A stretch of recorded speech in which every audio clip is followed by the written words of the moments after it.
vem em um formato um pouco mais denso, né? Já vem ali na forma de texto e a gente vai preenchendo essas lacunas, né? Então, nem todo o contexto do TR ele é da área requisitante. E vocês percebem isso quando vocês vão ali fazer o preenchimento, né, do artefato chamado de termo de referência, né? Então, o que ele tem que conter? Definição do objeto, incluindo sua natureza. Com base em qual parâmetro eu defino o objeto?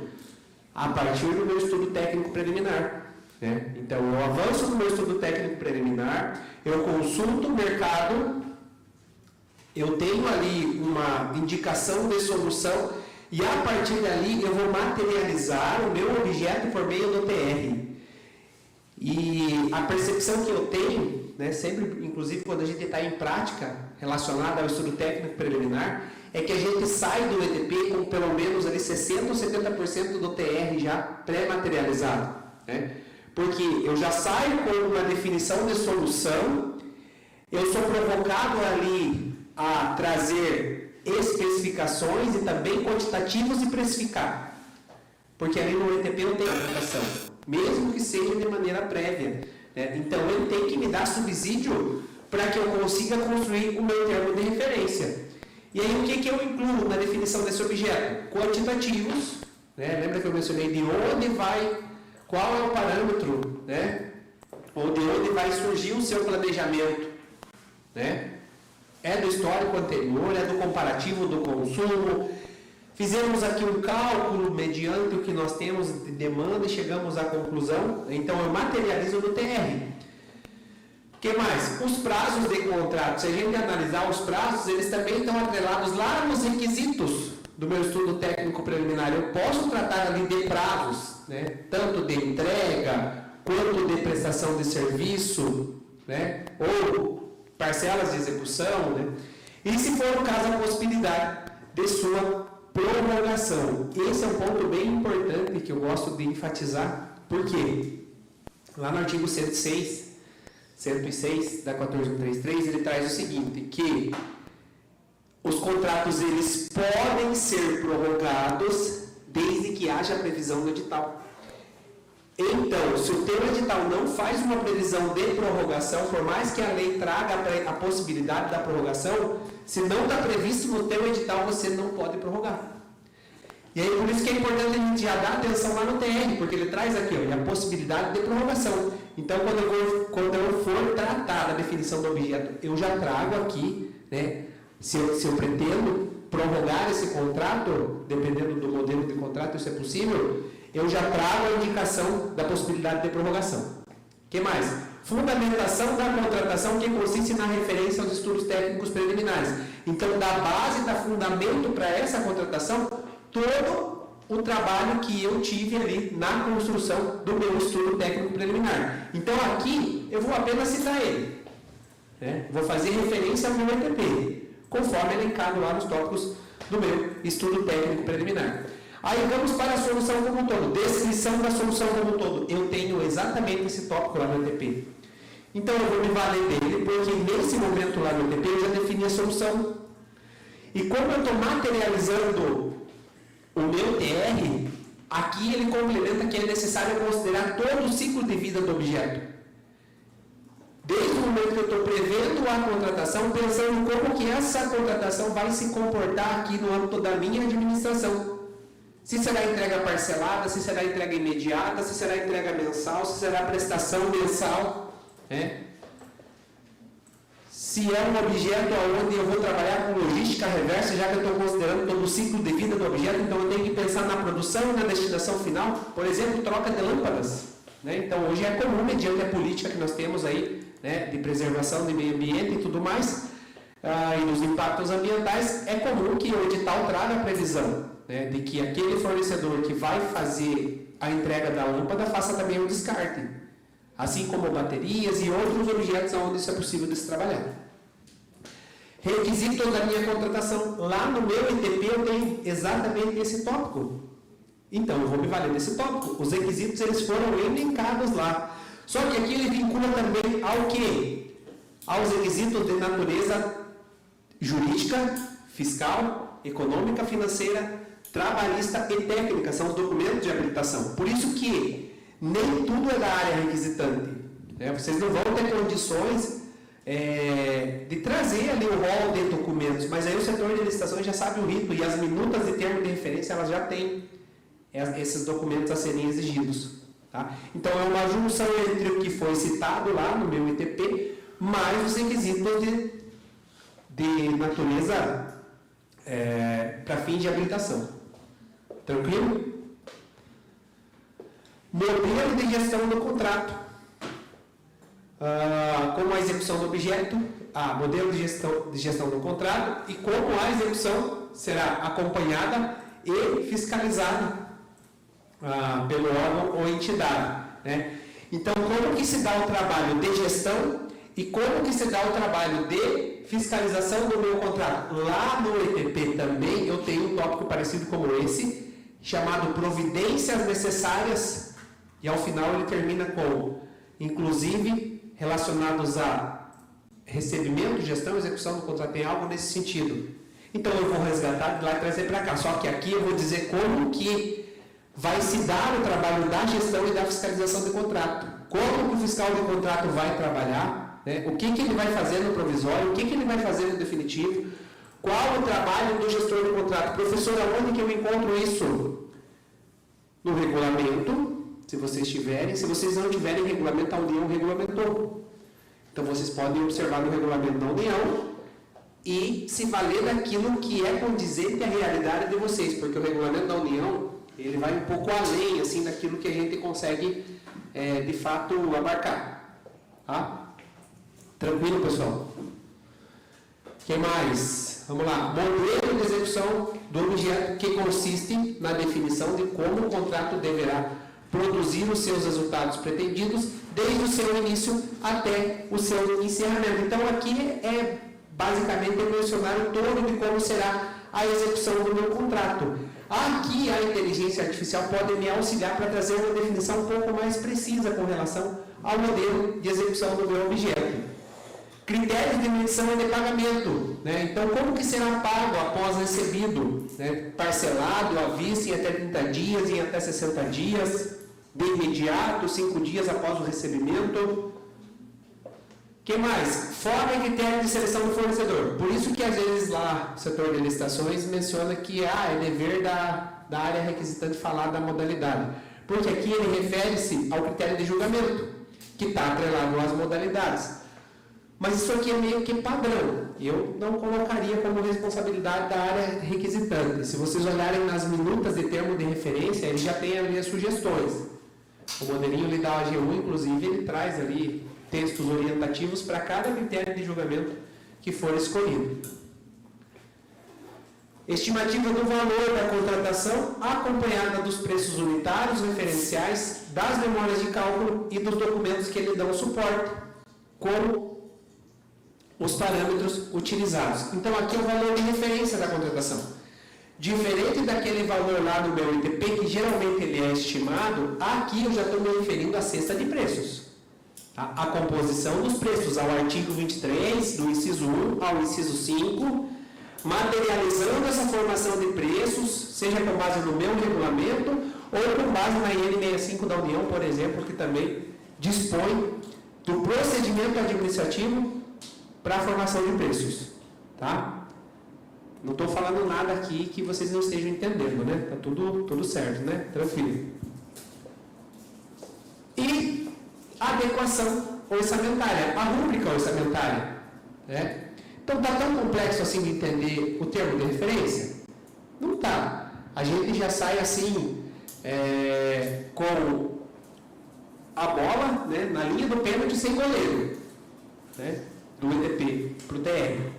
Né? Então está bem fácil aqui da gente concluir o termo de referência da minha contratação. Existe TR sem ETP? Não existe. Né?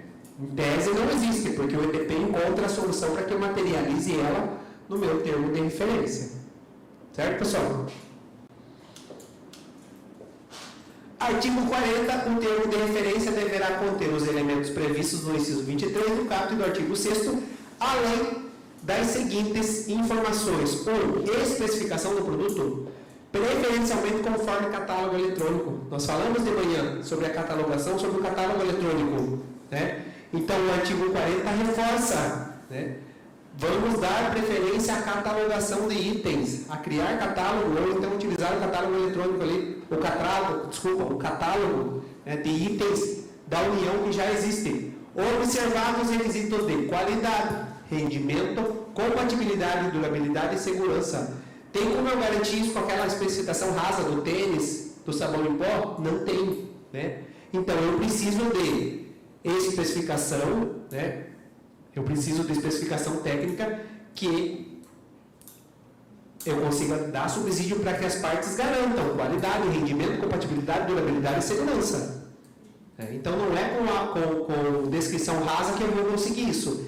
Indicação dos locais de entrega dos produtos e das regras para recebimento provisório e definitivo. Então, reforça novamente ao trabalho de gestão e de fiscalização de contratos. A entrega está relacionada à fiscalização. Então, é necessário que os instrumentos contratuais indiquem aonde será entregue cada objeto e que quando vocês fizerem lá o pedido para o fornecedor, que vocês reforcem nesse pedido os locais de entrega. Tranquilo? Especificações da garantia exigida e das condições de manutenção e assistência técnica quando for o caso, né? Então, alguns serviços aí estão atrelados à assistência técnica e, no geral, alguns bens também exigem, né, as questões relacionadas à garantia. Então, também é necessário que o termo de referência traga essa previsão mínima, né, essa definição em conjunto. Aí vamos seguindo a pauta. Tem algumas questões aqui que são relacionadas ao tratamento diferenciado das microempresas e empresas de pequeno porte, né? A gente vai passar de forma rápida aqui, mas é necessário, né? Até porque a gente ouve muito aí, inclusive nos municípios, né, sobre a necessidade do fomento às empresas locais, sobre o incentivo à participação, né? E esse tópico está nessa pauta, né? Então a gente vai passar sobre ele. Até para entender um pouco melhor. E aí eu trouxe o seguinte: autodeclaração de porte e os riscos diante da não comprovação, né? O que acontece aí na maioria das licitações? Os fornecedores vão lá e declaram tudo que eles têm para declarar. Então o edital ele traz ali um monte de anexo, né? Em formato de declaração. Tem plataforma, como é o caso do Compras.gov, que já traz isso de maneira automatizada. Então ele vai lá e clica, né? E aí, qual que é o perigo disso, né? Enquanto isso, em qualquer licitação pública. Esse daqui é um print da plataforma do sistema do Compras.gov, do Comprasnet, né? Não sei se alguém utiliza. Acho que não, né? Então, esse é um print aqui de uma dispensa eletrônica que vincula uma autodeclaração. Está aqui, ó. O que ela diz? Declaro sobre as penas da lei que não ultrapassei o limite de faturamento e cumpro os requisitos do artigo 3º da Lei 123 de 2006, sendo apto a usufruir pelo tratamento favorecido que dispõe lá do 42 ao 49 dessa lei.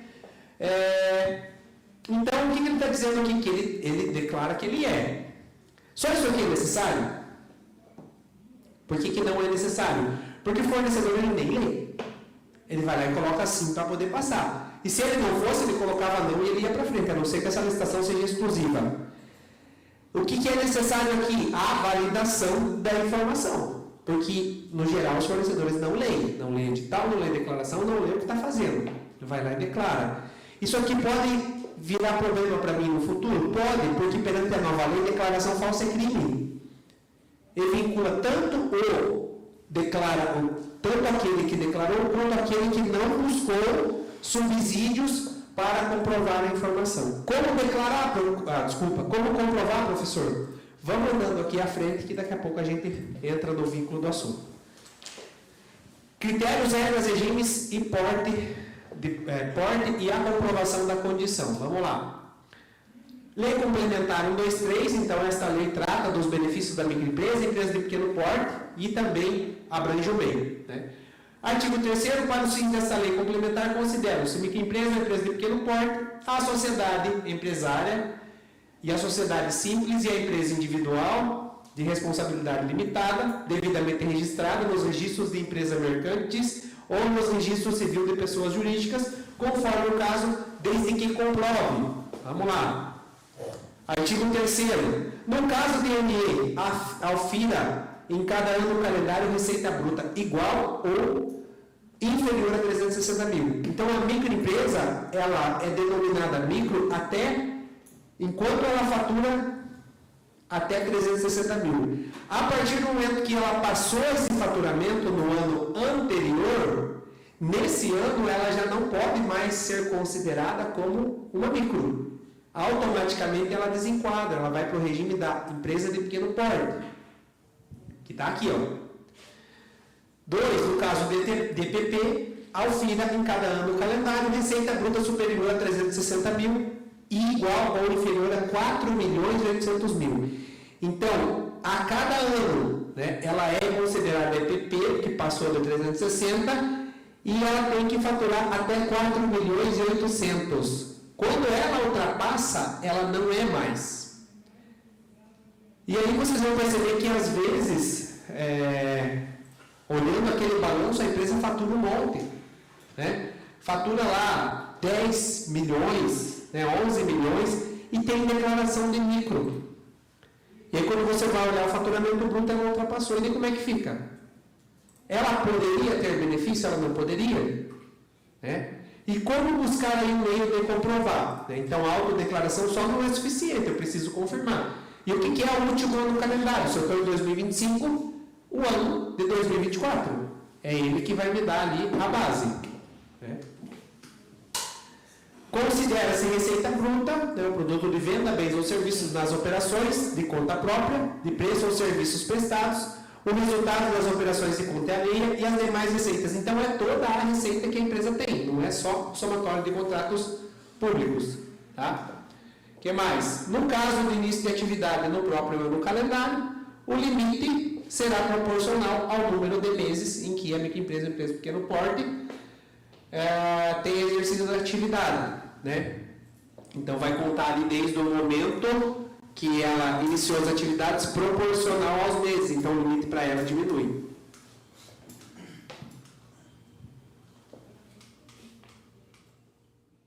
Aqui ele trata de alguns benefícios relacionados, mas o intuito é o qual? Né? Trazer para vocês o critério de desenquadramento, né? Que seria o limite ali de faturamento. Como comprovar isso? Né? Então eu tenho que olhar o faturamento da empresa ali no último ano do calendário. Existe algum meio legal que eu consiga, né, observar esse faturamento no último ano do calendário? Né?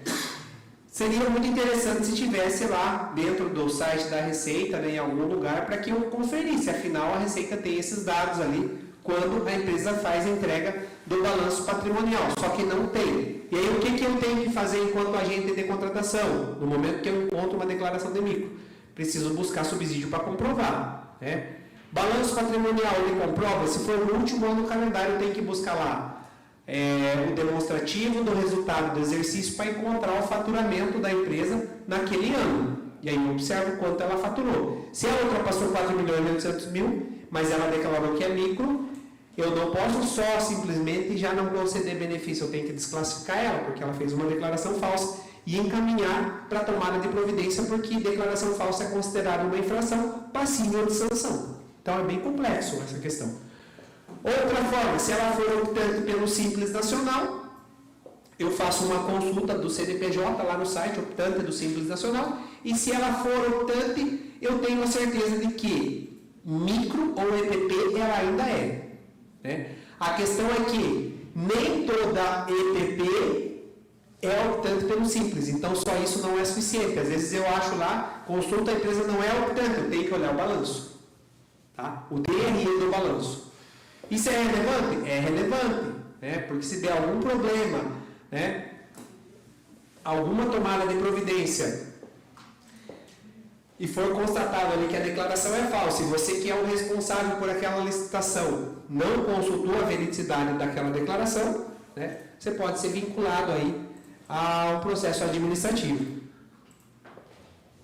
E aí recorre pena grave, né? Está lá nos crimes. Tem pena ali de reclusão de 3 até 6 anos ali, se considerado de fato crime. Tá? Demais benefícios legais. Vamos lá. 42. Nas licitações públicas, a comprovação da regularidade fiscal e trabalhista das microempresas e empresas de pequeno porte será exigida para efeito de assinatura de contrato. Então, nós temos essa disposição lá no 42, mas isso não desobriga, né, as empresas a apresentarem os documentos. Então, tem um entendimento que, se eu estou selecionando a proposta dela, eu vou caminhar para a formalização do contrato, né? Então, que ela tem ali alguns benefícios com relação a documentos que talvez ela possua certidão positiva, né? Ou não possua de fato a certidão, ou a validade da certidão está vencida. 43, as microempresas e empresas de pequeno porte, por ocasião de participação em todo o certame licitatório, deverão apresentar toda a documentação exigida. Então, eles não são dispensados de apresentar. É que aí tem alguns critérios específicos para eles, né? Para efeito de comprovação de regularidade fiscal e trabalhista, mesmo que esta apresente alguma restrição. Então, se ele está com uma certidão positiva, né, ou se venceu a apresenta, aí o que ele tem direito é do chamado regularidade tardia, né? Havendo alguma restrição na comprovação de regularidade fiscal e trabalhista, será concedido o prazo, né, de 5 dias úteis, cujo termo inicial corresponde ao mesmo momento em que o proponente foi declarado vencedor. Então, julguei a proposta dele atendeu, fui para a habilitação, está com uma certidão vencida. É microempresa, conseguiu comprovar que é micro, dá o prazo de 5 dias para que ele te apresente uma nova. Tá? E esse prazo ele pode ser prorrogável por igual período, só que há critério da administração. Quem que define isso? Quem está conduzindo a licitação, o agente de contratação. Tá? Para a regularização da documentação, para pagamento de parcelamento de débito e para a emissão de eventuais certidões vencidas. Tá? Tranquilo isso, né, pessoal? A maioria das empresas que nós trabalhamos hoje se autodeclaram micro. Se são ou não é necessário comprovar. Tá? Mas a maioria se declara micro. A não regularização da documentação no prazo previsto implicará na decadência do direito da contratação. Então, deu 5 dias, não apresentou. Se ele te pedir a prorrogação, você avalia. Se ele não te pedir, você já pode desclassificar.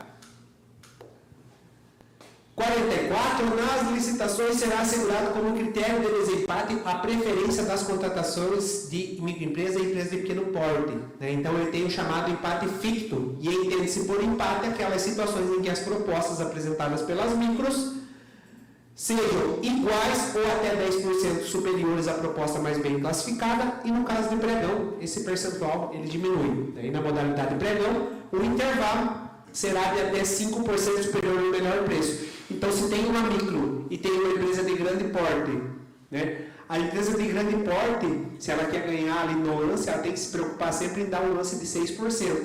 Porque se o último lance dela for até 5% na plataforma, a plataforma entende que eles estão empatados e o direito do desempate é da micro, não é da empresa de grande porte. Tá? Tranquilo, né? E isso a plataforma vai te avisar quando finalizar empate ali. Né? Ela vai te avisar.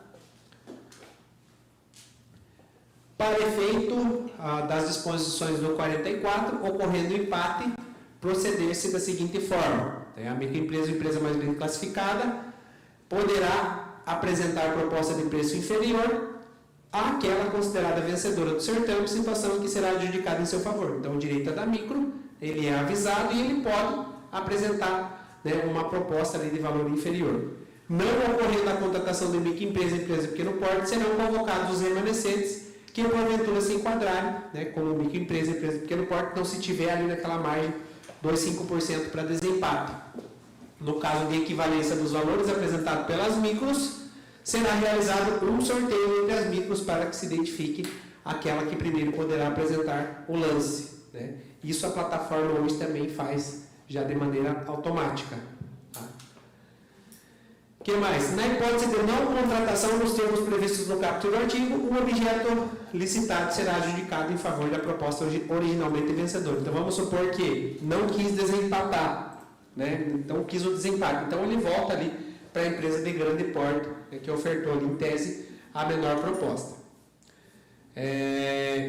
E o disposto não se aplica quando a melhor oferta inicial não tiver sido apresentada por microempresa e empresa de pequeno porte E no caso do pregão, a microempresa e empresa de pequeno porte mais bem classificada será convocada para apresentar nova proposta no prazo máximo de 5 minutos após o encerramento de lances. Isso aqui a plataforma já faz de maneira automática. Tá?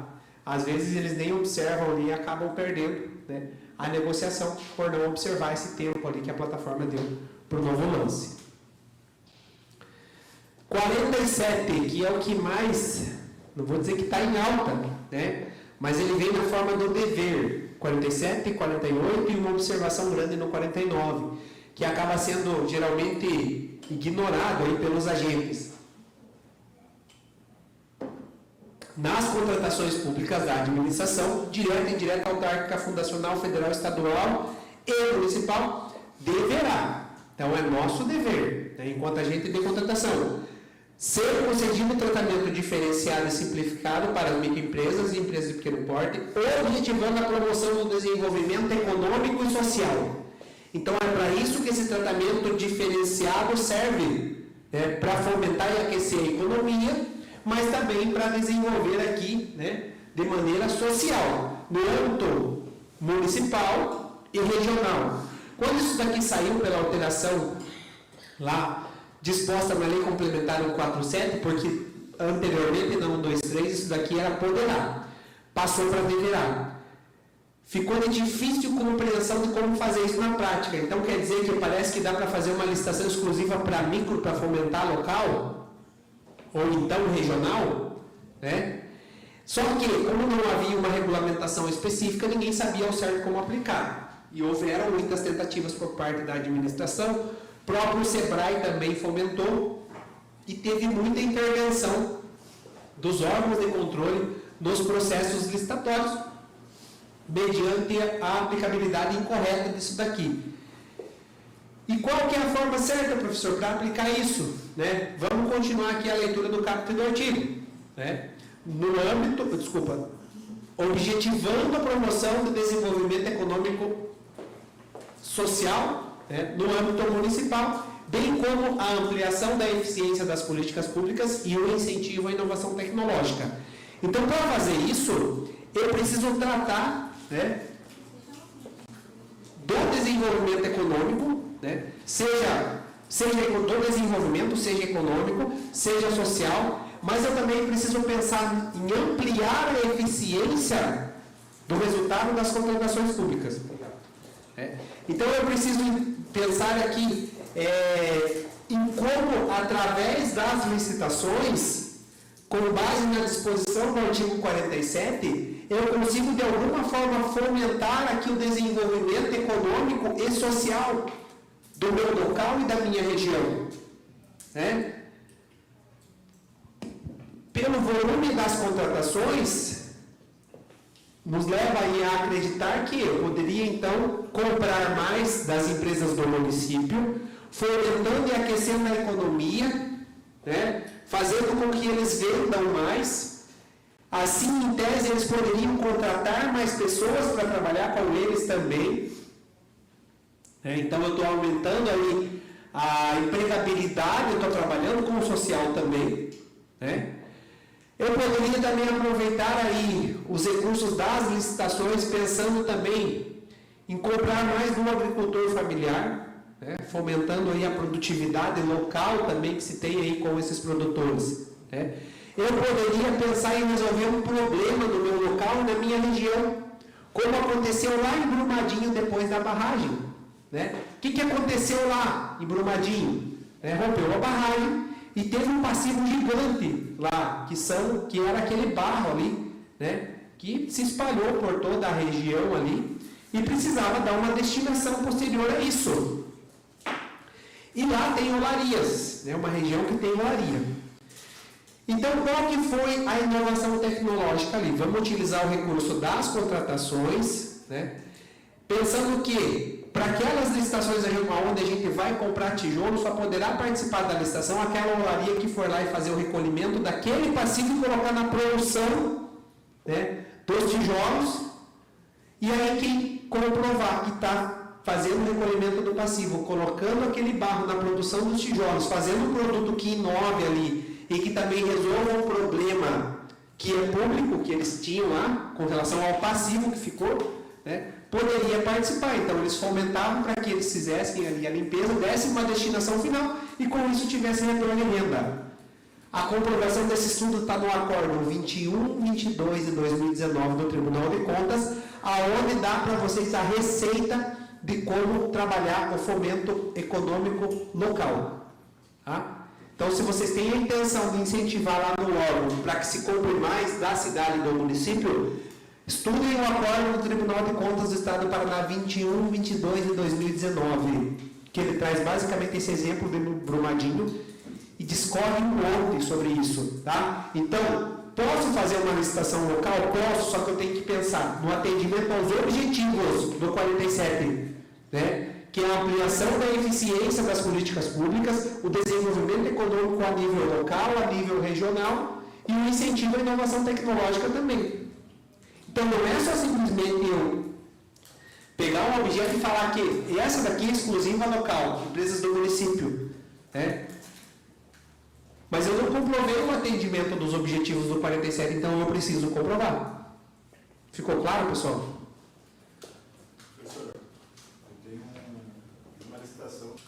Parágrafo único no que diz respeito às compras públicas, enquanto não sobrevier legislação estadual ou municipal ou regulamento específico, de cada órgão mais favorável à microempresa pequeno porte, aplica-se a legislação federal. Professor, não tem regulamento, não tem lei local para micro. 123. Lei complementar 123/2006. Vamos lá. Artigo 48. Para o cumprimento do disposto do 47, né, então assim, para colocar em aplicabilidade o 47, a administração pública, 1. Deverá realizar processo licitatório destinado exclusivamente à participação da microempresa e empresa de pequeno porte nos itens de contratação cujo valor seja de até R$80 mil. Então, assim, é dever da administração destinar aí itens das suas licitações que não até o limite de R$80 mil. Então, via de regra pela legislação, você tem que destinar isso para micro. Se é local ou se é regional, aí depende da política de fomento que você vai trabalhar para conseguir fundamentar essa ideia. Tá?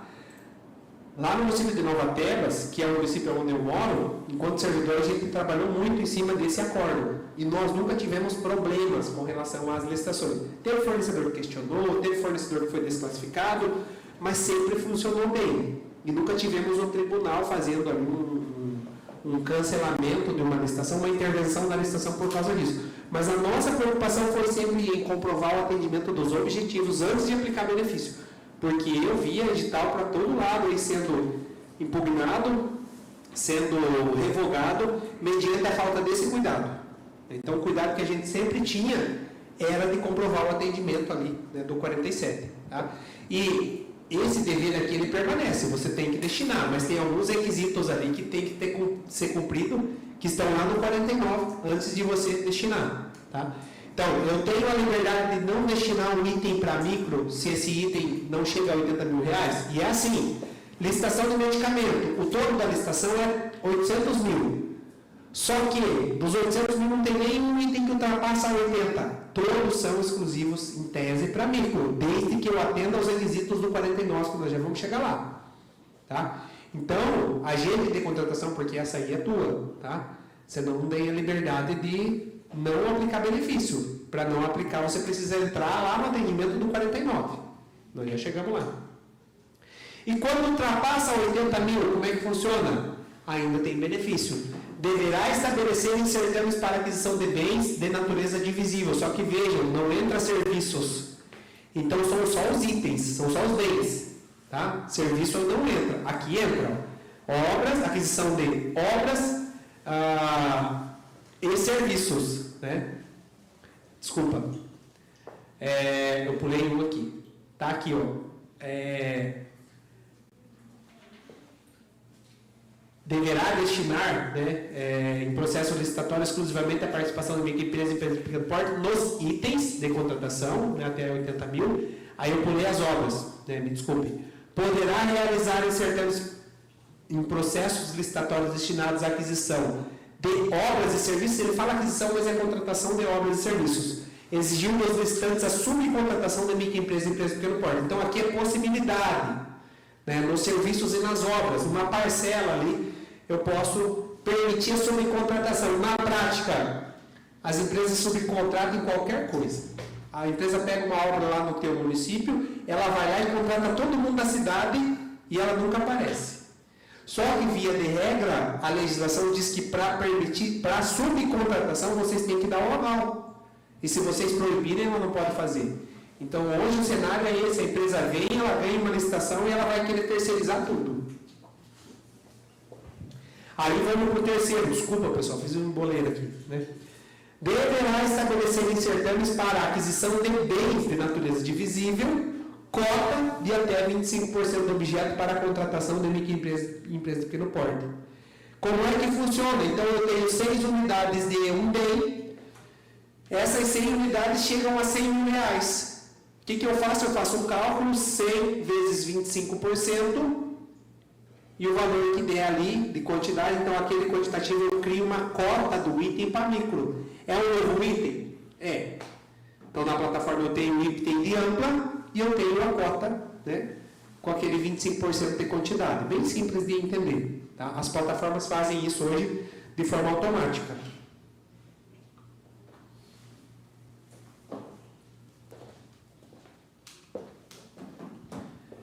Parágrafo 2º, na hipótese do inciso 2, os empenhos de pagamentos do órgão ou entidade da administração pública poderão ser destinados diretamente às microempresas e empresas de pequeno porte. Então, quando subcontratar, né, o pagamento ele pode ir direto da administração para o subcontratado, desde que seja microempresa ou empresa de pequeno porte. Terceiro, os benefícios do caput do artigo poderão justificadamente estabelecer a prioridade de contratação para a microempresa e empresa de pequeno porte sediada local ou regionalmente até o limite do 10%. Então, o que acontece? Né? Subentende-se que eu estabeleceria essa preferência para o local até que o preço, até no limite do 10% do melhor preço válido. Né? Então, vamos supor que mesmo sendo exclusiva local, uma empresa entrou lá com uma proposta ou deu um lance lá que superou 10% de economicidade. Né? Aí já cai essa questão da aplicabilidade ali da exclusividade. Então ela vai até a limitação do 10%. Tá? Quando supera os 10%, aí eu não tenho mais essa exclusividade. Tranquilo? Ele é meio confuso para entender isso aqui. Levou um bom tempo aí de discussão jurídica para a gente chegar nessa constatação. E muita empresa impugna também porque já tem o conhecimento aqui do parágrafo 3º. Tranquilo? Né? Então, veja, vamos ler novamente. Os benefícios do caput do artigo poderão justificadamente estabelecer prioridade de contratação para microempresas, empresas de pequeno porte sediada local ou regionalmente até o 10%. Né? Então, vai ser exclusividade enquanto eu tiver essa margem ali de diferença no valor final ali. Né? Então, se ele superar o 10%, já não poderia. As plataformas têm um botãozinho de restrição. Por exemplo, a BNL eu sei que tem, a BNC eu acho que tem também. Quando a licitação é só. Eles criaram de tantos órgãos pedir. Só que daí eu já não sei como que fica essa questão do 10%, porque quando ele clica a outra, não consegue ofertar proposta. Né? Isso ainda dá muita discussão, tá? Mas estudem o Acórdão 21 e 22, que ele vai dar um parâmetro bem bacana para vocês para trabalhar essa questão do benefício, tá? Ele tem mais de 30 páginas, só que vale a pena ler, tá? Vale a pena ler. Ele é bem interessante assim e dá uma visão bem boa com relação à aplicabilidade dos benefícios. Artigo 49. Não se aplica o disposto do artigo 47 e 48 desta lei quando? Então vamos lá, quando que não deve? O colega ali perguntou, né, inicialmente. Não houver um mínimo de 3 fornecedores competitivos enquadrados como microempresa ou empresa de pequeno porte sediado, local ou regionalmente. Então eu preciso ter a comprovação de que existe pelo menos 3 na condição de ME, MEI ou EPP. Para daí eu aplicar aqueles benefícios. E se eu não tenho essa informação, eu não poderia. Às vezes, os agentes, eles imaginam que não tem, mas não escrevem no processo. Não aplicam o benefício. E às vezes eles sabem que tem e não escrevem no processo. O que eu recomendo? coloca uma cláusula lá no edital para falar sobre sobre os benefícios da micro, se está aplicando, se não está, se existe, se não existe, e se está falando que existe, como é que constatou que existe? Eu tenho um cadastro aqui no meu sistema, eu fui lá na tributação, né, fazer um levantamento dos fornecedores, cheguei à constatação, escrevam no processo, né? Já que é 1, 2, 3, coloca isso, para aplicar o benefício eu tenho que comprovar, né, conforme aqui no 49. Dá para fazer um estudo de viabilidade também. Dá para fazer, porque está aqui. A gente faz, né? Aqui, ó, tá aqui, ó, no segundo, né? Eu não aplico também se eu constatar que o tratamento diferenciado para as microempresas e empresas de pequeno porte não for vantajoso, é o que ela falou. Eu faço estudo de viabilidade. Se eu constatar que não é vantajoso, esquece isso. Tem um caso prático, eu gosto muito de trazer os casos práticos, né? Porque eles dão um pouco mais aqui de robustez, né, para os casos, né? Mas era lá no meu município, inclusive, né? Então, assim como eu imagino que tem nos demais, lá eles tinham um programa para distribuição de fórmulas para as famílias ali que eram carentes e que necessitavam, né? Essas fórmulas são caras, que são aqueles leites enlatados ali específicos, né? Para quando a mãe não tem mais leite ou a criança tem alguma patologia, né? Que precisa de um leite especial, coisas desse sentido. Né? Então trabalhava muito a questão social, ali em conjunto com a assistência social, ela fazia toda uma filtragem, então tinha uma demanda, o município fazia uma licitação na forma de registro de preços, mas como sabia que as farmácias trabalhavam com esses produtos, então havia a ideia do fomento local para essas farmácias, né? Só que o local, a empresa local, ela é ingrata também. Por que ela é ingrata? Né? Mediante a oportunidade, sabendo que não vai ter outras, ao invés de trabalhar de forma justa, às vezes ela pega aquilo ali e superfatura. Então, se você vai fazer uma licitação local, geralmente você vai pedir orçamento também para o local. Só que, na época, lá nesse município, as partes já tinham implementado o conceito da formação de preços embasado na Instrução Normativa 73, lá de 2020. Então, lá a cesta de preços deles não era só com 3 orçamentos. Pegava preço na internet, olhava o preço do painel de preços do Comprasgov, porque lá eles utilizavam o Comprasgov desde 2017, olhava o preço da contratação anterior deles e de outros entes, porque no estado do Paraná os portais de transparência têm que estar em dia com relação aos processos licitatórios desde 2018. Tem uns que até hoje não estão, né? Mas tudo bem. Então, não era só orçamento físico, mas daí pedia para os físicos da cidade. E aí o que observava-se das 4 farmácias que mandavam? O município pequeno tinha 4 farmácias, né?